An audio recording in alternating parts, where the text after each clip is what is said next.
राधे राधे भक्तों, जय श्री कृष्णा। कैसे हो आप सब लोग? आशा करती हूँ कि सब लोग बहुत अच्छे होंगे। आज हम आपको राधा रानी की न्यू कथा लेकर आए हैं, जिसमें राधा रानी को किशोरी रहने का वरदान क्यों मिला था। आज हम आपको कथा सुनाने जा रहे हैं, तो पूरी कथा सुनना, ध्यान से सुनना भक्तों, तभी आप लोगों को समझ आएगा कि राधा रानी को किशोरी जी बने रहने का क्या आशीर्वाद मिला है। तो भक्तों, हम शुरू करते हैं। सनातन धर्म में कृष्ण भक्ति में डूबे रहने वाले अनेक भक्त हैं, जो राधा रानी के नाम का जाप करते रहते हैं।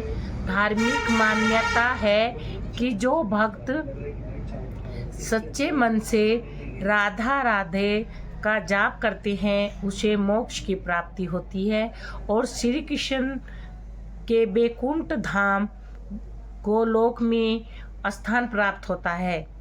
शास्त्रों के अनुसार राधा रानी और श्री कृष्ण एक ही आत्मा के दो रूप थे।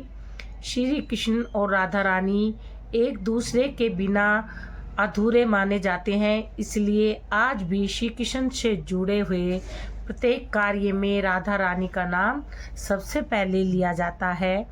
राधा रानी को अनेकों नाम से जाना जाता है, जैसे वृषभानु कुमारी, बरसाने की राधा रानी, किशोरी जी। शास्त्रों के अनुसार राधा रानी धरती लोक पर हमेशा किशोरी रूप में ही रहती है।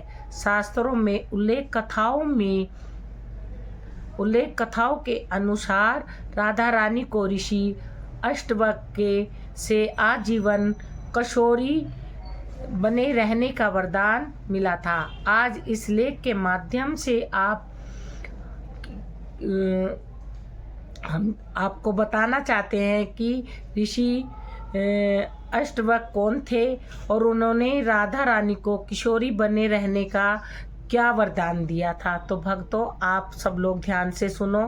पंडित इंद्रमणि घनश्याल के अनुसार पौराणिक कथाओं में यह वर्णन किया जाता है कि द्वापर युग में वेदों और शास्त्रों के महान ज्ञाता ऋषि कहोड़ और माता सुजाता के पुत्र का नाम ऋषि अष्टवक्र था। ऋषि अष्टवक्र अपनी माता के गर्भ में ही पिता ऋषि कहोड़ द्वारा शास्त्रों और वेदों का ज्ञान सुनते थे, लेकिन उन्हें शास्त्रों का ज्ञान सही न लगता था। इसीलिए ऋषि अष्टवक्र ने अपनी माता के गर्भ के अंदर से ही अपने पिता से कहा कि शास्त्रों में ज्ञान नहीं है, ज्ञान तो हमारी आत्मा में होता है। हम सभी सत्य को बाहर खोजते हैं, जबकि सत्य हमारे अंदर है। शास्त्रों तो केवल शब्दों और वाक्यों का समूह है। अपने ही पुत्र से शस्त्र विरोधी बात सुनने पर ऋषि कहोड़ को बहुत क्रोध आया और उन्होंने गर्भ में पल रही अपनी ही संतान को श्राप दिया कि जो अभी तक अजन्म है, जिसने अपनी माता के गर्भ से ही मेरा शास्त्र ज्ञान को चुनौती दी है, जन्म के बाद उसके शरीर 8 अंगों से टेढ़ा हो। इसी श्राप के कारण ऋषि अष्टवक्र 8 अंगों से टेढ़े थे। ऋषि अष्टवक्र के 8 टेढ़े अंगों के कारण लोग उन्हें देखकर उनका मजाक बनाया करते थे और उन पर हंसते थे। क्रोध में आकर ऋषि अष्टवक्र लोगों को श्राप दे दिया करते थे। एक बार ऋषि अष्टवक्र बरसाना आए थे, तब सभी बरसाना वासी उनके दर्शन करने पहुँचे, जिसमें से कई बरसाने वासी ऋषि अष्टवक्र के टेढ़े अंगों को देखकर हंसने लगे।